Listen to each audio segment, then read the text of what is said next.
I'm sorry, I'm here. Go ahead. I just wanted to bring something to the forefront.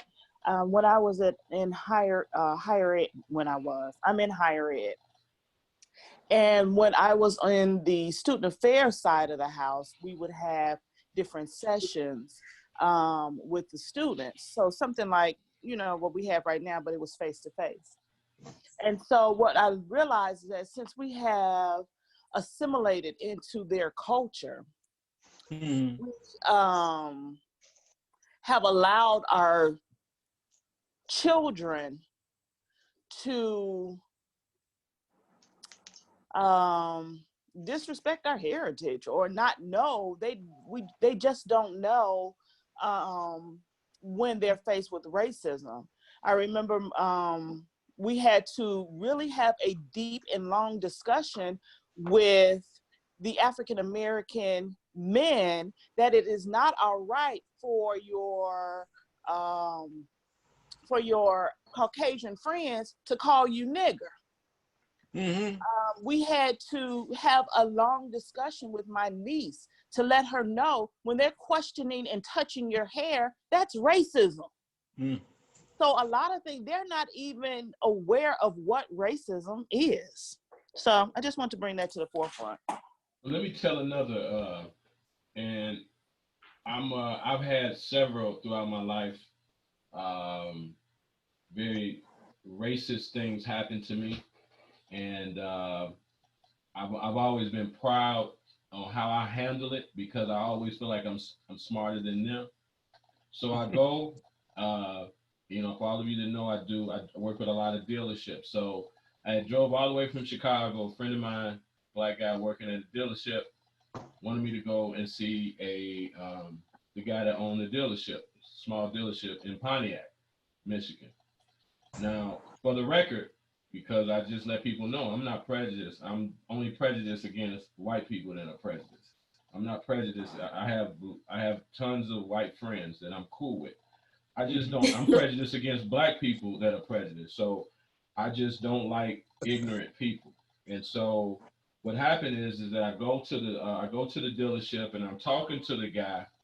So me and the guy meet. He's overly excited to meet me. So now he meets me. Then he says, well, let me take a look at your website because what he's trying to do is he's trying to see if I'm educated, if he can just catch me, fumbling and not knowing. So I said, okay, well, I showed him my website and he was like looking at it and dissecting it. So then he says to me, he says, well, I was telling him, yeah, I can do this radio show for you and we bring people into your dealership and blah, blah, blah. And I'm going into my whole pitch. And then he was like, yeah, I think I got a feel for what you can do. And I think you could definitely help us. So when you are doing, and he was trying to come up with words. He was basically trying to describe me doing my thing. He said, well, I know when you are um, um, shucking and jiving. Now, anybody out here that's over 21 should know that shucking and jiving is a like racial term. I learned that from my daddy, God rest his soul. So this guy said I was shucking and jiving. Now, the smart thing, the ignorant thing for me to do, in my opinion, was to be like, who the hell you think you are, and who this, and who, just to go off. But I was there to do business. So I was there to get money. So what I did was I listened to him because we all have had to have racist things go in one ear and out the other ear, and you just got to pick your battles. So what I did was I said, okay, I just listened to him. But at that point, I knew who he was. But I was able to let that go by the way. And then he wrote me a check for $4,500. And so for me, it was like, how they say sticks and stones may break your bones. Sometimes you got to understand that those words, the only time they have power is when you give them power.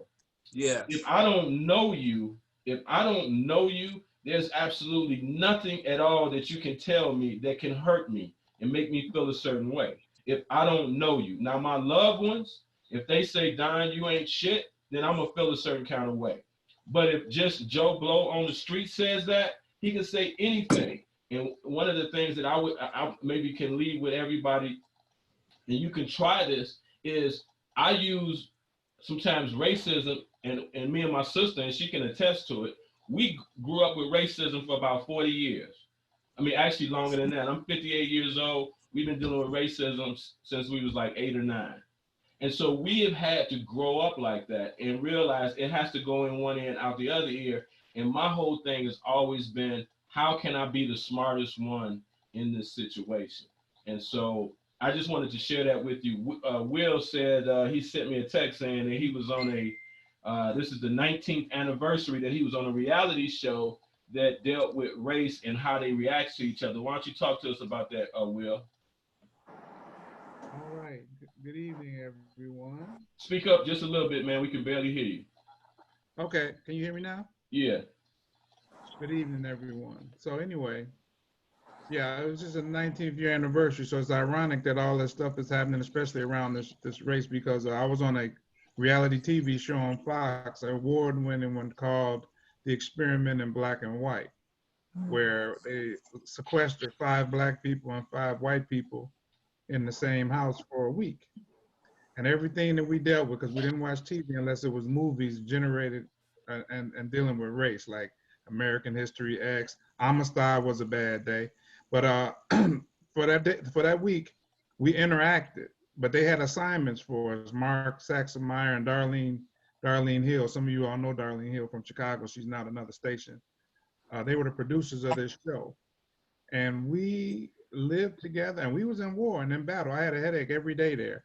But you know, they didn't bring any extremists in there, so they didn't put a Muslim and a Klan member in the same house together with us because they were concerned.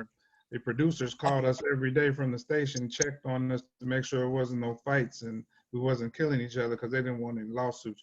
But it was a quite interesting experience because we got to see, and there was some hard subject matters. Every day we had an assignment, and they brought in outside agitators like Dr. Michael Eric Dyson, who was one of my boys, and sociologists and all this. And so we had some tough conversations in there. We talked about reparations. We talked about how black people walk. We talked about them and all these racial experiences. And it was really intense. And it was a good experience for me because at the end of the day, I found out, like you mentioned, Don, that we all really want the same things. We want good schools. We want great neighborhoods. We want our families and everybody to be profitable, and we want the same things, but it's lack of knowing each other that we build up these racial biases and things that people, because I'm telling you, one of the best relationships, and we did a reunion show about 5 years later on Fox 2. But one of the great relationships became me and one of the white guys named Jed, staunch Republican, loved George Bush, a Green Bay fan to the T, and then me, Democrat and a Bear fan at that time. And we became really close. We had some different political views, but we can agree to disagree. And it was tough because, I mean, people were saying, "Are you a racist?" And they were heating him up. And, you know, I talked about driving while black on camera. I'm gonna have to show you that. You might be able to see some clips of it if you guys got Vimeo. If you got Vimeo, look up Experiment in Black and White Fox.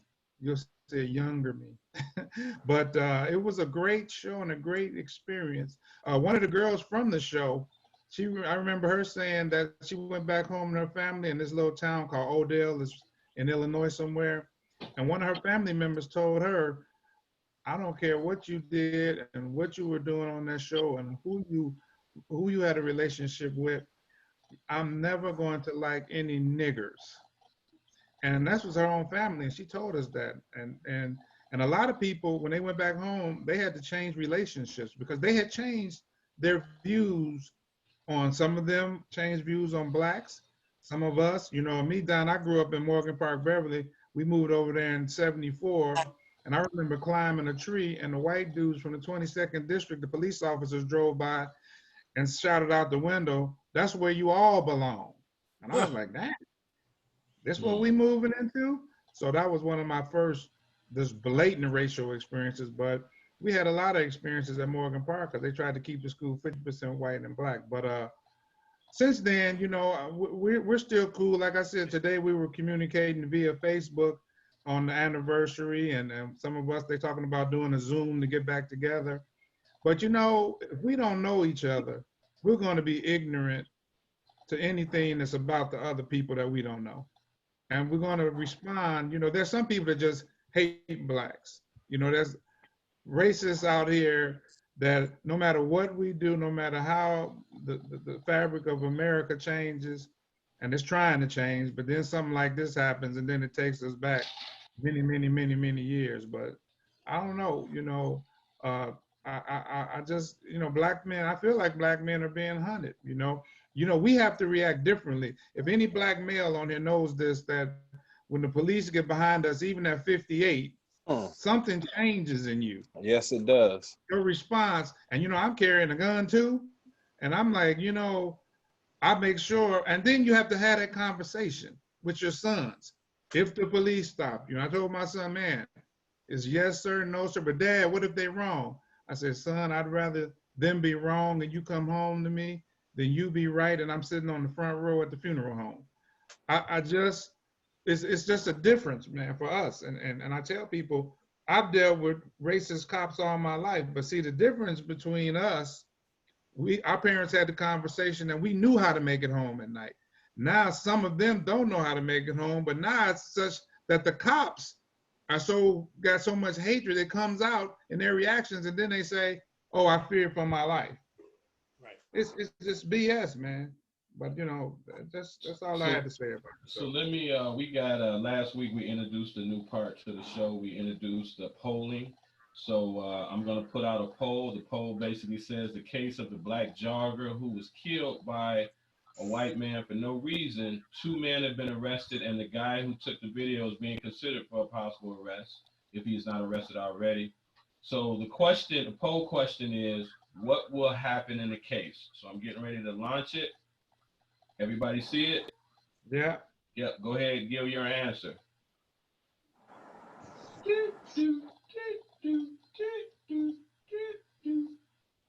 Man, everybody's thinking real hard.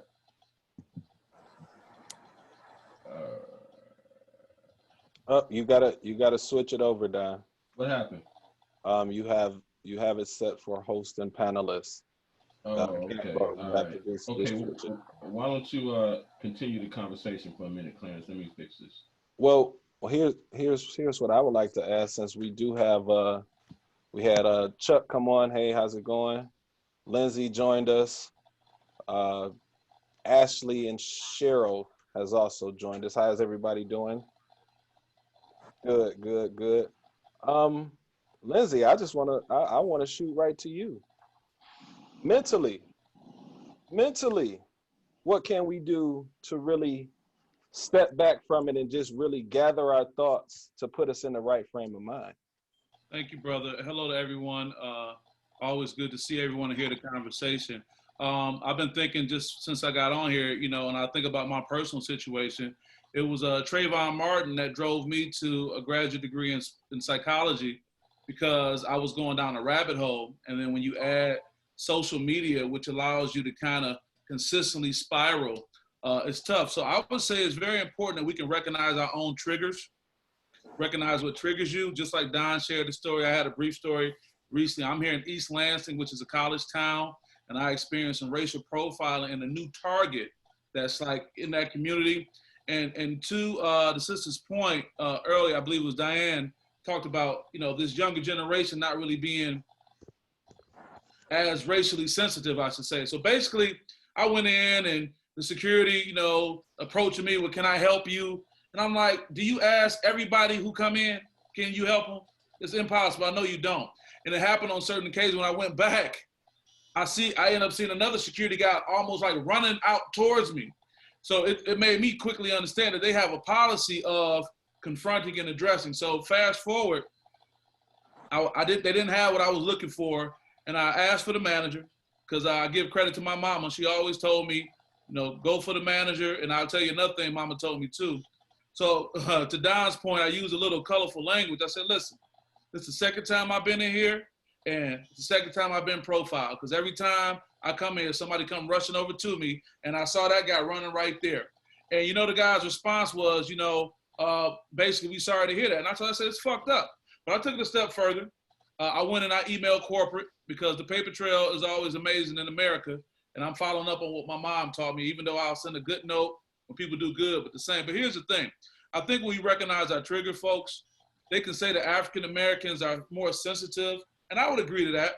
But when we recognize what our triggers are, it allows us to be able to process things and respond. I think it's very important to do that. We have had some heightened issues with what's happening here in Michigan, with the lawmakers wearing Confederate face masks, with the people promoting white supremacy showing up at the Capitol with their guns ablaze. But we also had a black lawmaker, Sarah Anthony, be escorted into the Capitol with African Americans and Latino Americans who were armed. And that kind of helped ease my anxiety. So what am I getting at? It's okay to feel the way you feel. We see the young man being killed and gunned down, and we're hoping that justice is served. But we all know, I'm going to tell you what my vote going to be. I'm going to go ahead and just vote that they're not going to get no jail time, because there's a reality that can happen. So what does that do to us?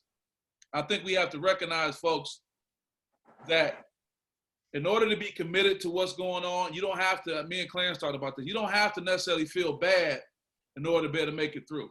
See, we'll see a tragedy and we'll feel that if we don't hurt like they hurt, then we don't care enough. It's not that we don't care. You have to be physically capable to get through the process. Because during this COVID-19 time, if you get a weakened immune system because of your stress and your anxiety, you are putting yourself in a position to not be able to be around. So I'm not saying we let racist act go unchecked. I'm not saying we let racist act go without having empathy. I'm saying we have to be more mentally capable of processing it so it not to weigh you down. Because then you'll wonder why you can't get through your day for watching everything that happened. And then with the social media feed, you'll go from looking at something for 5 minutes and realize you've been on there for 45 minutes to an hour. So Clarence, to answer your question about what we can do, I think it's important that you know what your triggers are. So when you're triggered, you can respond appropriately, like I did with Target, because I got to be honest, as pissed as I was, it was 2 days in a row. I couldn't sleep that night.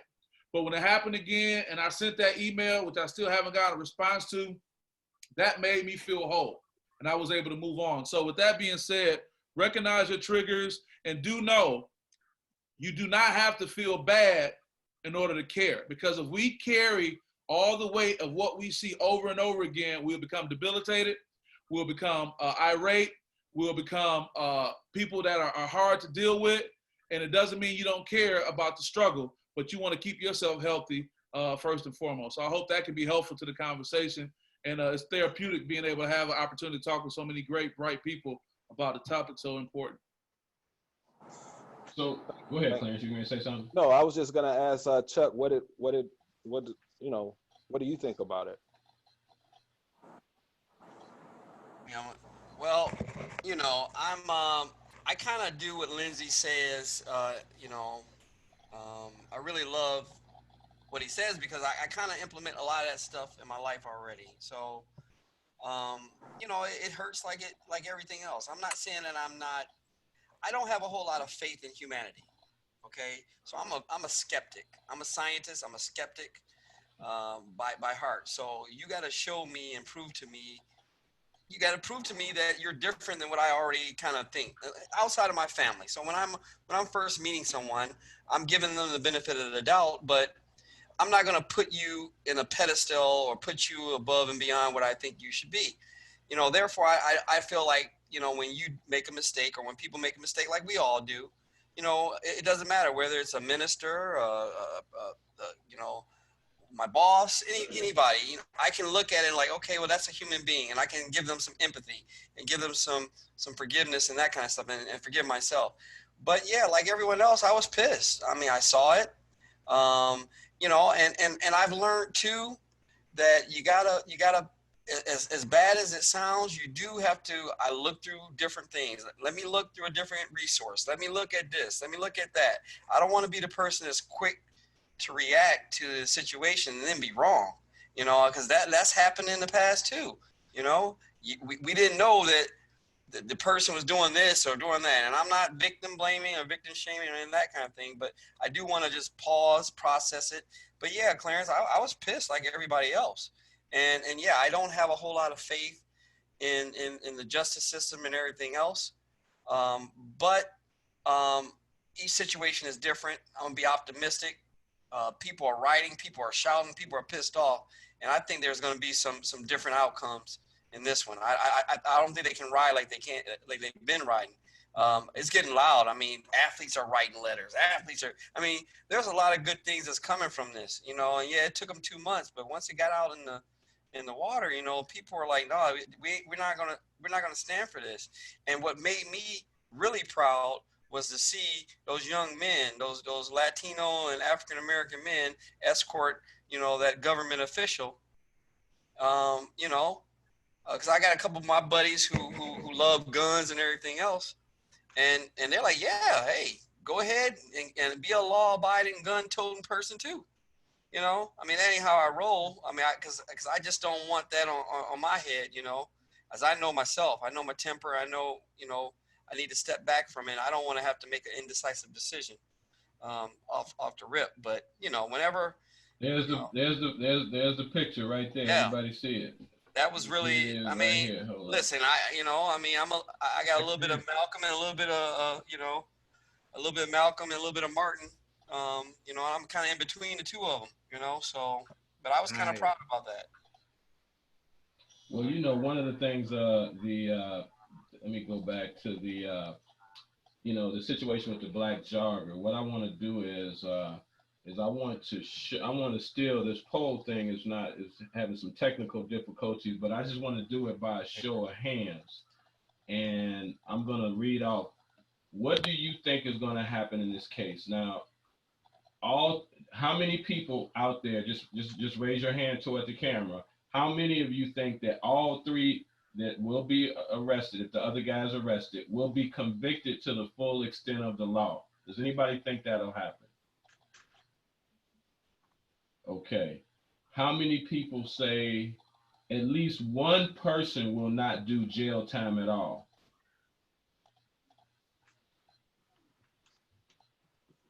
How many say that all three may not do jail time? And how many say they get a slap on the wrist with a light sentence? That's how I feel. I feel like that they're going to have to take some time and be locked up. And it's going to be a short period of time, and then they'll probably get off with good behavior.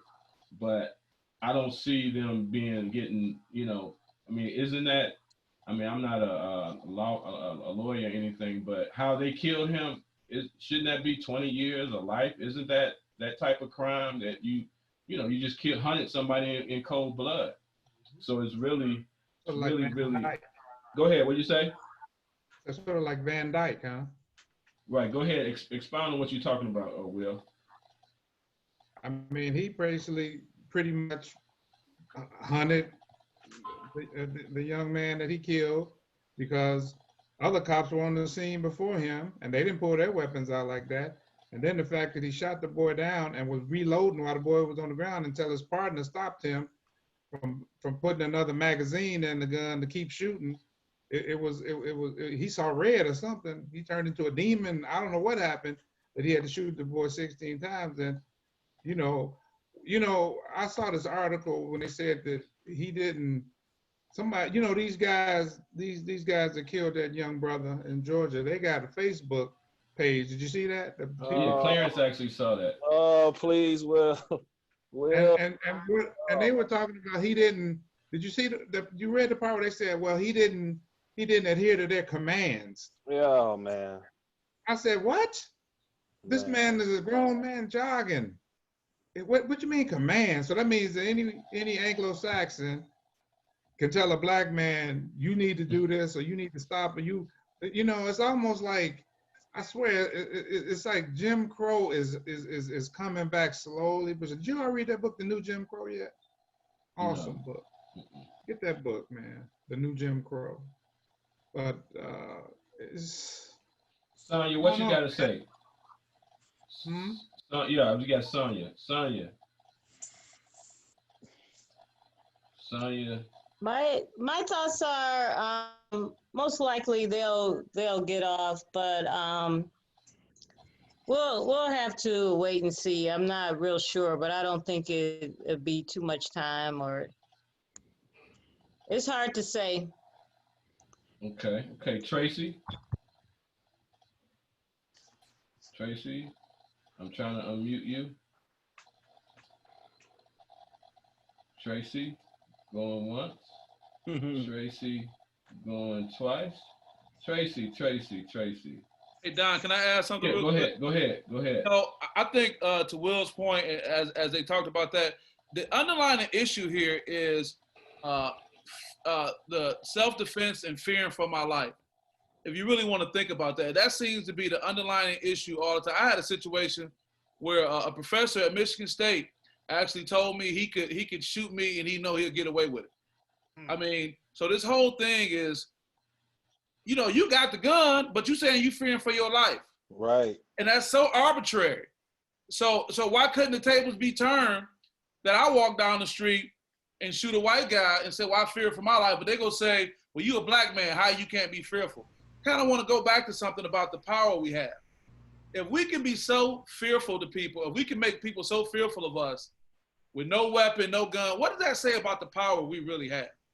Is that power just in our physical ability, our sexual prowess? It's like they almost give us more props because they're willing to kill us on sight, no matter what the age. And I think that may be something we need to start tapping into to be able to really get reinvigorated about who we are as black and brown men in America. Why are they so fearful of us? Well, we must have something inside that we're not even recognizing. They see it in the athletes, but the question is, we need to tap into that to get that Rick put his hand up or something. But so I think we need to kind of go back and look at that as well to say, you know, we must really have something going on, and with more than what Don's $4,500 check gave him, shucking and jiving, we more than that, you know. And we need to recognize that kings, you know, princes, and the reason why they're so fearful of us, because we got something going on, and why aren't we utilizing that to the maximum benefit for ourselves and our community? Derek. So, but be mindful, brother, and that's a really wonderful statement you made there. But Tanashi Grimes, I think that's the brother's name. Tanashi's his first name, I know that. I love something he said in a conference he was at. He said they're raised behind closed doors to believe that they own our existence. You follow me? They own who we are, what we say, where we go. They're the authority, right? So therefore they discount us at every move, right? So the problem is we have to meet that mentality. And I operate from the standpoint of knowing my audience, like they used to tell me in college, right? Now I understand who I'm dealing with, who I'm working with here. And that's why I'm just like, okay, well, I'm gonna talk your vernacular, right? Because if you're gonna hold me to a higher standard, guess what? You're gonna be subjected to that too. That's my point right there, and I'll leave it right here. The solution is to make them feel as uncomfortable as we feel. You know what I'm saying? What I mean? Not necessarily get violent with it. We can articulate that. Hey, I'm not gonna do what you expect me to do, but I'll make you uncomfortable by your actions. You know what I mean? Because once they confront, and the fact that this is fear motivated, once they confront that aspect of what they're processing and been consumed with and brainwashed and all this stuff, and then they think they can pull the trigger just as easy, just wipe us out, and the problem's done, you know. But we think differently about how we feel about our lives and our legacy. That's all I wanted to say. Hey, I want to jump down. Go ahead. I just want to make everybody aware of the situation Will was talking about. So the name of it is called Justice for Gregory and Travis McMichael. All right? Justice for Gregory and Travis McMichael. I just want to read this to you. I really do. Read it. These two God-fearing men were only trying to protect their neighborhood. This area has had a string of break-ins, and this man fit the description and did not comply with simple commands.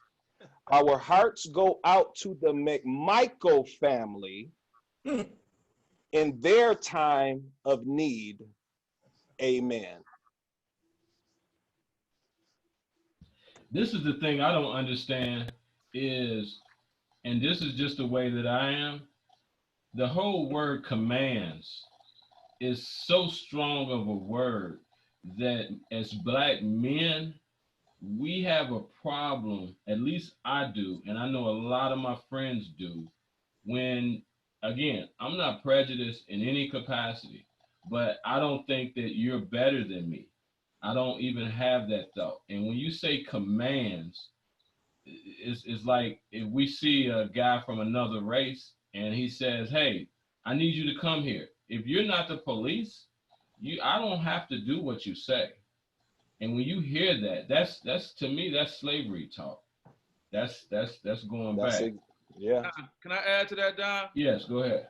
To stay with your theme, the word command, but also, and this may stir up a little bit because Sunday be here in a minute, the amen at the end. Oh, Isn't man. it something how Christianity and superiority are being wrapped into this?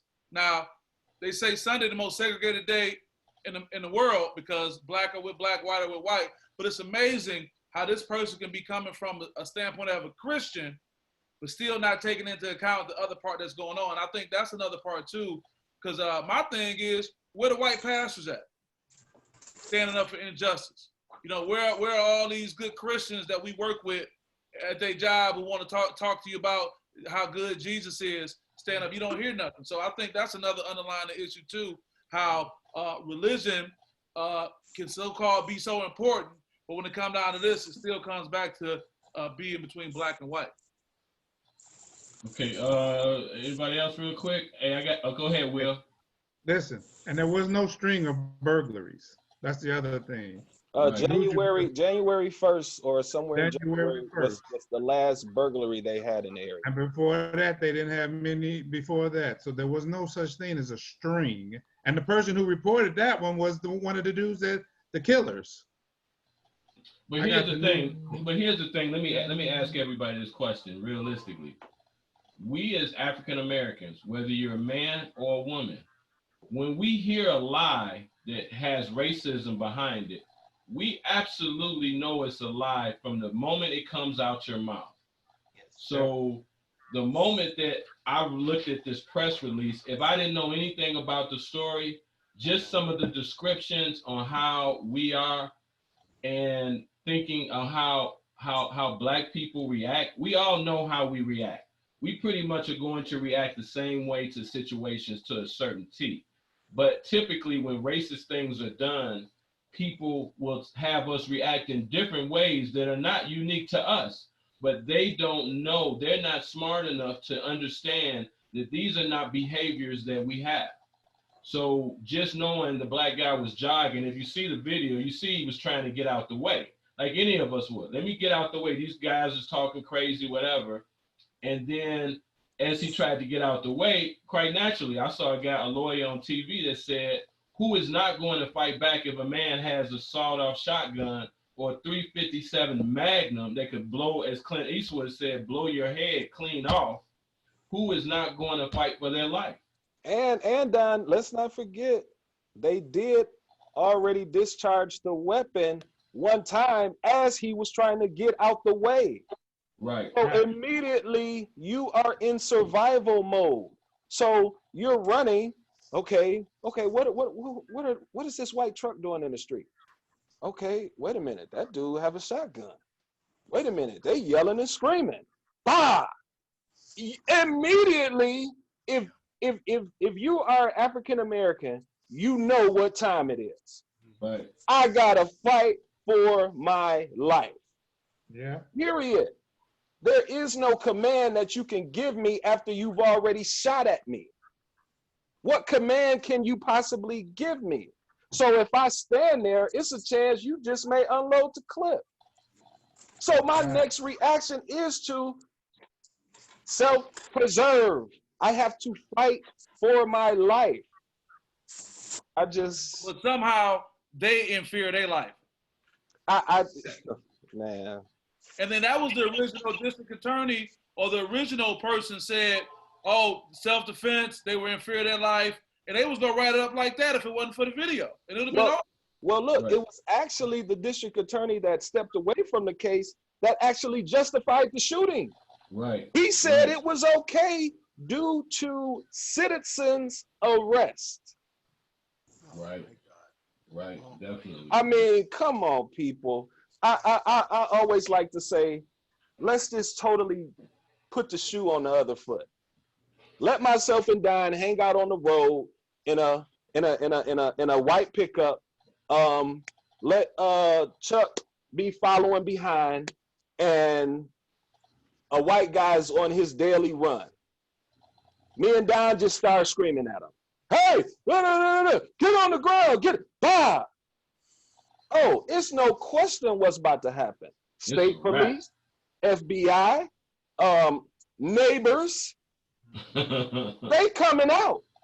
And the thing that really bothered me about it, like, it was like, if I'm just watching this scenario and we're just driving along and I pull my camera out, did anybody notice how nobody on the camera reacted to it? It was total silence. Nobody said, oh, he just shot that. It was They said nothing. the cameraman. They're looking at the Yeah. person charging the cameraman. Right. Cameraman was with him. He was a part of the. Yeah, he was with him. Right. That was a whole. The cameraman that was a whole cocked his gun. Right. That was a whole planned Wow. situation. That was a whole Wow. planned Yeah. situation. Say Colin, that go ahead. again. Oh, go ahead. Go ahead. Go ahead, Colin. The cameraman cocked his gun. If you're listening closely, you can hear him ratchet his gun as well. And so they are calling for him to be arrested. So if he would have ran back, he was gonna stop him. Yep. So if he would have came back that way, running, he was gonna block him. And the one thing I want to say too is look at the law. The law is not black and white; it's very gray, because everything is written that it can side with who it needs to side with at the time. They didn't citizens arrest. They didn't follow commands. Fear for your life, self-defense. Like Clarence said, if him and Don, not a pickup, Clarence, if y'all sitting in the Charger Hellcat, you know what I'm saying? Right. I ain't a pickup type of dude. You know what I'm saying? With 240 cals and said, oh, the white guy didn't follow my commands, what's the first thing gonna say? Don't nobody gotta listen to you. Exactly. So it goes into the psyche of where we are as a racially charged society, man. And you want to get away from it. You don't want to be a part of it, but it's the reality, and that's how we got to be able to operate out here. Go ahead, Carla. All right, Carla, go ahead. I just wanted to say, commenting on what you were talking about, Clarence, like what if you and Don did, whatever it is. The reality of it is that the rules do not apply to us. They apply against us in whatever way they choose to twist it. A perfect example of that is what happened to Kaepernick.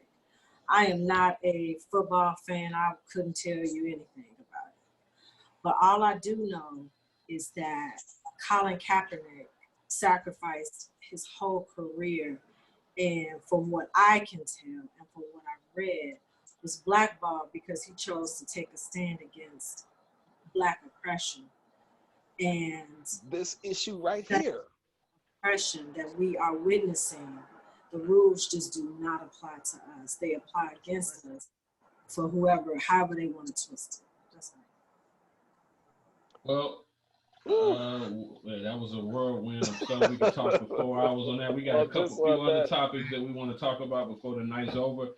First of all, did everybody hear that Trump's valet, his right-hand person, got the coronavirus, but also his Vice President Pence, his press secretary, who happens to be the wife of Stephen Miller, who happens to be one of Trump's right-hand confidants, has the coronavirus also.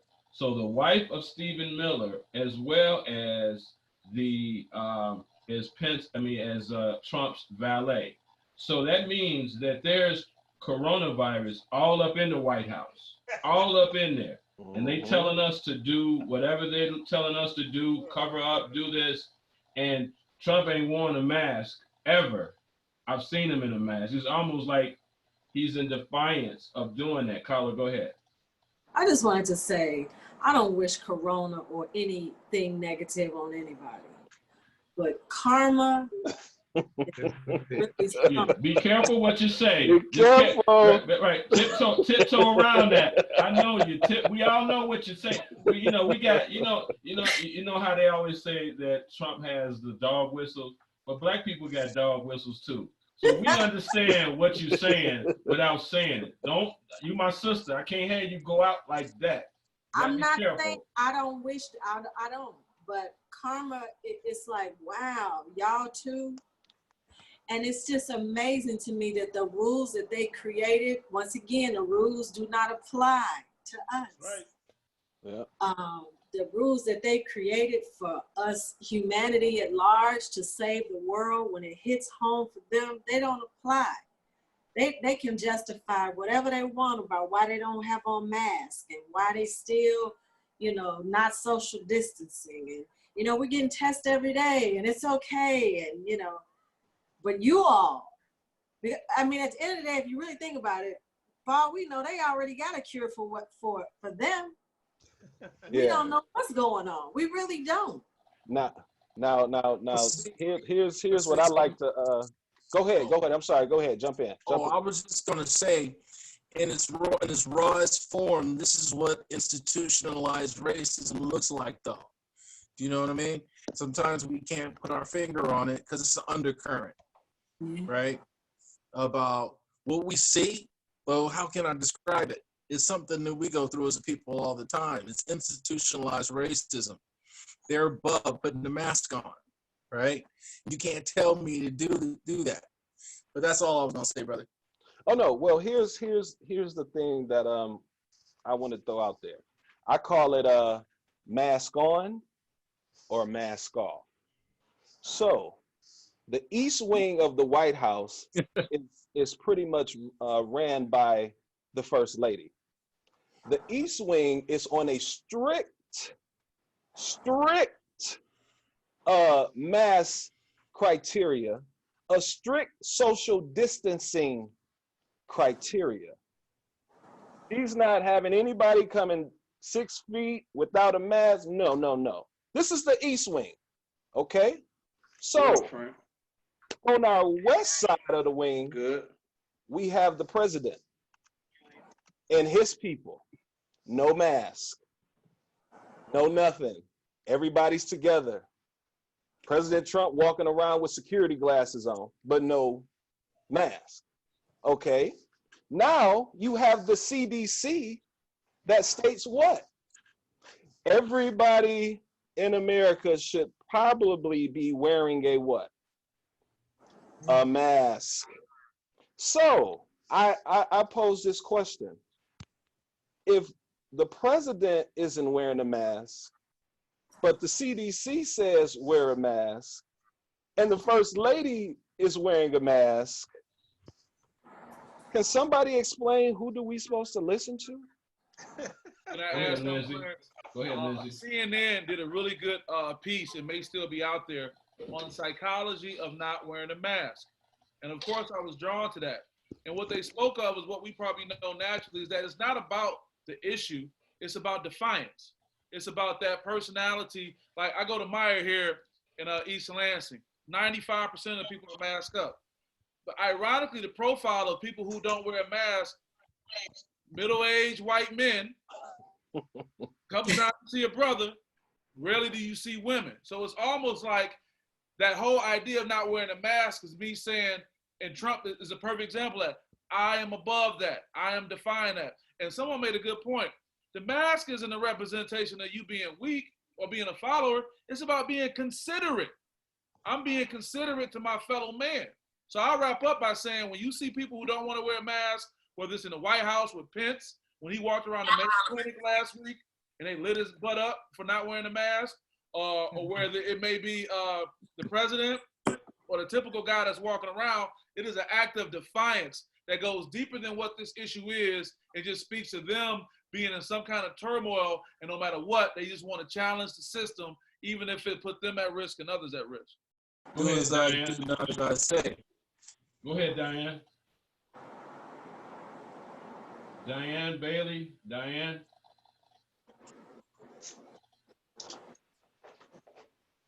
Go ahead. Okay, there we go. Go ahead. Okay, I'm sorry. Last week, Carla, was it last week that I called you? Both of us had driven on the north side of Chicago, and we were totally flabbergasted at how nobody on the north side, which is predominantly white, upper class, had on masks. No, it was very few people that you saw with masks on. And when I was talking to my coworkers, they were like, "Oh no, we don't wear masks. No, we don't do that." Caucasian. So I mean, I've even heard people go as far to say, "You're violating my constitutional right." Excuse me, like I'm trying to live the next day. Like, I don't know if your constitutional right is as important as me wanting to see my family grow at this point. I mean, the thing about this whole situation with the COVID is you don't know who have it and you don't know who don't. So for the leadership to not really put the country in a direct direction of what we should do as a country, it's just sad. It's sad because now people are going to work and some people are like, "Well, man, I ain't wearing no mask at work." But then you have other people at work that's saying, "Where's your mask?" So now you have people clashing at work just on, mask off. Well, I tell you like this. I tell you like this, and I got you after that, Derek. I tell you like this. I work in an establishment that, here in Illinois, they made it state law. So everywhere in public, you have to have a mask. And there's somebody, one of my coworkers, that decided that he did not want to wear a mask or gloves. He did not. He said, I don't have to do it. And he's a staunch, he's a good friend of mine. I consider him a friend, but he's a staunch Trump supporter, and he supports that. And it's funny because we sit next to each other, so a lot of times I hear different comments that he makes, but I still consider him. He's never done anything directly toward me, but he basically is at home right now risking his job because he basically said, "I'm not following the rules of the people that write the check. I am following my leader who says, who is not wearing a mask." And I think that, when I see like what Lindsay said, again, not to put anybody in a category, but it really is the people that I see the most that don't have on a mask are the middle-aged white guys. And for whatever reason, those a lot of times are, not all the time, but some of the times those are Trump supporters. And this is not really a black and white issue. This is really a health issue. Because the moment that you have somebody close to you die, which I've had somebody pass away, a lot of us on this call have, or somebody that has it, is the moment that it gets real. And that's whether you black or white. COVID is not prejudice, not just dealing with, it's a high percentage of blacks, but it's still whites and Asians and other races that are getting sick and dying. And so I think that it's unfortunate that where the world is coming, and me and my sister talk about this all the time, is that it's starting to become basically a racial divide. And I just think even with celebrities and athletes, and the world is starting to go back to, hey, isn't what Trump said, make America great again? It's really not make America great again. It's more of take America back to where it was. And it makes us, as me personally, I'm speaking for myself, makes me feel uncomfortable because life has gotten better versus worse. And I think right now I wish Miss Gracie was still on the phone. I don't know if she's still here, but she knows how some of this stuff is repeating itself. And some of you might be kind of young to remember some of the racism things that have gone on over the years, but we are repeating that, and it's a scary, scary time for all of us. For me, if you got kids, I mean, it's a scary, scary time. And the unfortunate thing is, and I wanted to ask Lindsay this real quick, is Lindsay being in mental health is is uh, is it just me, or have all of us, people in general, started to lose their mind and break? Because there have been some crimes that are unspeakable crimes by Black people. Yep. It's just stuff. It's just like, what, this happened? And so, Lindsay, you deal a lot with mental health. I've never really, probably typical, like most men don't think about mental health. I'm strong or mentally and everything, but people are breaking down mentally and starting to do things totally out of character. Why don't you talk to us about that? I think that's an excellent question, Don. I've been noticing it, even if it's somebody driving erratically on the road in a way I've never seen before. I think what the quarantine has done, it has made people get into a position where they've had to do the hardest thing for any human has to do: sit alone in a room with their thoughts. They haven't been able to socialize, haven't been able to get out and do all the things that allow their mental health to kind of be blowing in the wind so you can't tell. But now they're kind of locked into a confined space and have to deal with that. So not even now, my concern is when the green light comes, the extreme erratic behavior you're going to get in the post-traumatic experience we're going to have from being in COVID. And I say to that, we got to watch out. So the great thing we all have, and Clarence and I talked about it, you know, we talked the other day, everybody gonna get a chance to go out and party and hang out. But I think a lot of us gonna say, hey man, it was cooler in the house. So let me work my way back around, come on back home. So I think you're absolutely right, Don. And I think more importantly, we have to be very careful. This is the time we have to be most vigilant, because people's mental health issues are incubating right now. Yep. They can't get away from that relationship. They can't get away from the stress of having to be a full-time parent. Hell, Justin Timberlake made a comment when they were at their ranch with so many 100 acres out in Montana. He had the nerve to say, yeah, man, being a full-time parent is unhuman. Now, he got millions of dollars and people all to his disposal, but now that he got to sit down and be at home with his family stuff, the last thing I'll say, these kids being at home, they was quick to drop Johnny and Judy off at school, and when the school called and said Johnny and Judy was acting up, they said the school was lying on them. But now I wonder if them parents really believe they've been lying on them when they didn't spit the whole day home. See now. So I'll put that. But here's a dynamic with the whole school thing. Like here in Illinois, kids really haven't been in school in almost 3 months. Yeah. And now I got my grandkids that are staying. Some of my grandkids that are staying with me. And it's like, I asked them, I said, hey, do you miss school? And they said no, because the young kids, they're like, hey, it's a vacation. It's a quick summer vacation. And so now when it's time to go back to school, how damaged are they going to be? All of them, because they haven't had to go to school. They haven't had to get up early in the morning. They haven't had to do any of that. They haven't had to do any of that. Any of the parents on here want to say something about that? Well, I don't have that problem because I'm in the suburbs, and I thought the city was doing the same thing too, where you are basically homeschooling your kids. And so I homeschool my kids. My daughter goes from Monday through Thursday.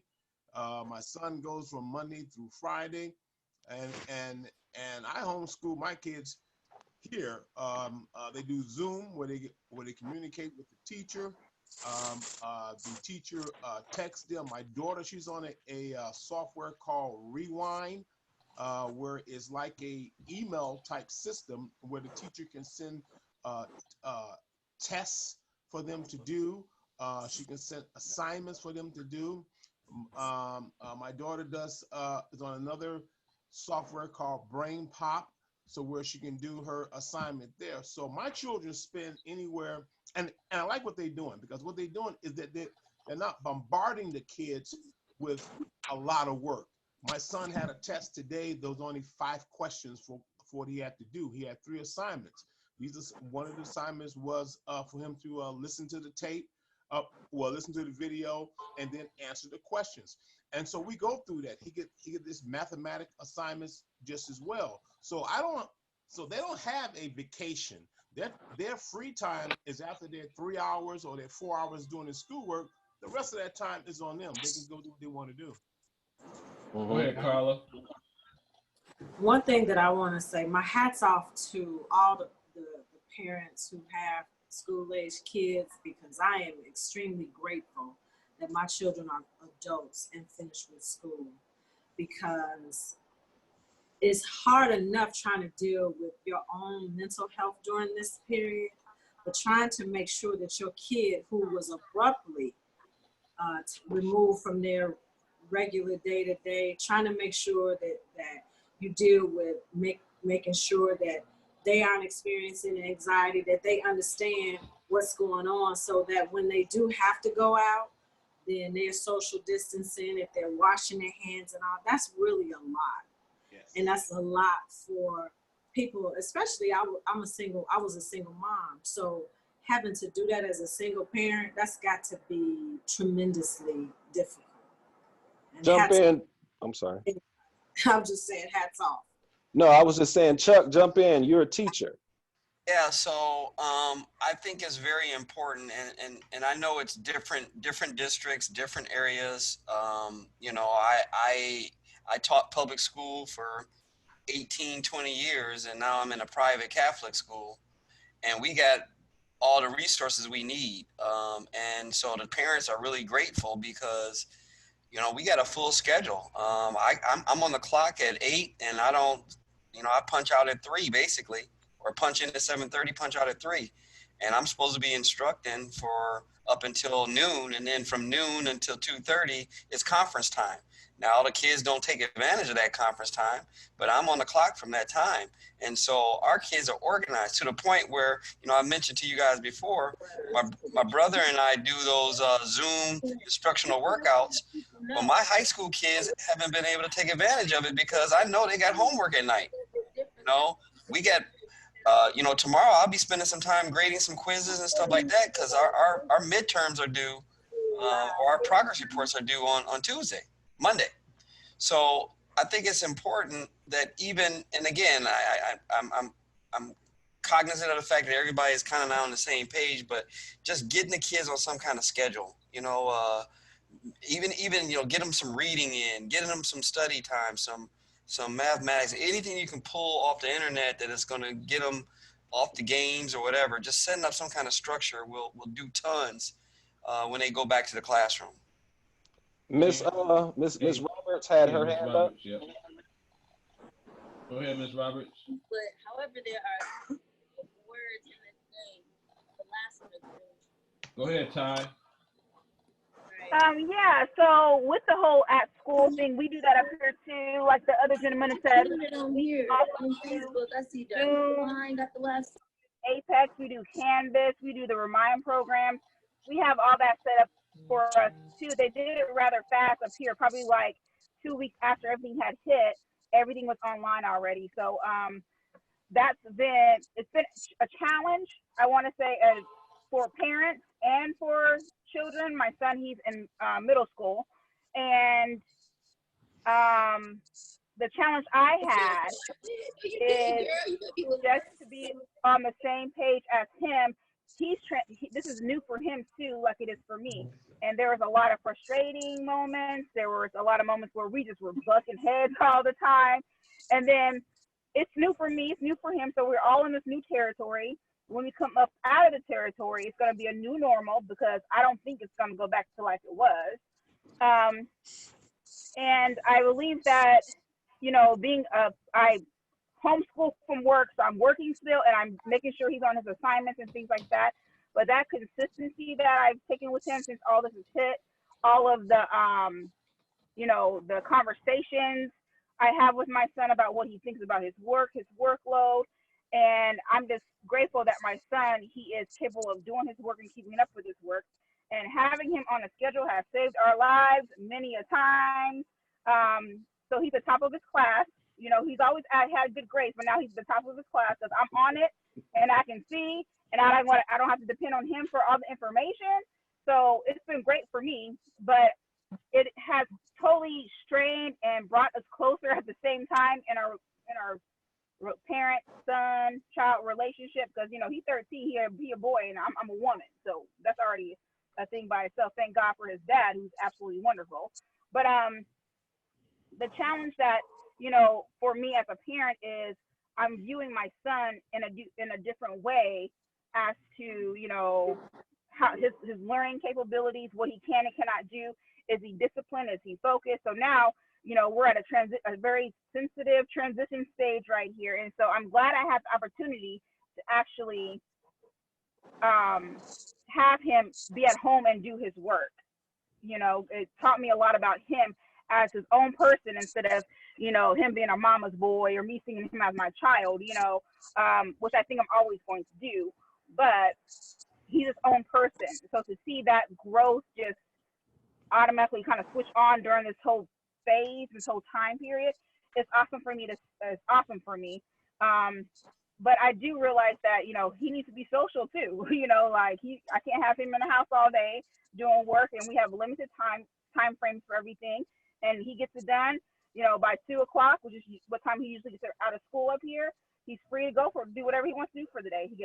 As long as his work is done and them chores are done, he can do whatever he wants to do, you know, but I'm still going to maintain, you know, what needs to be done, what needs to happen in my household anyway. So,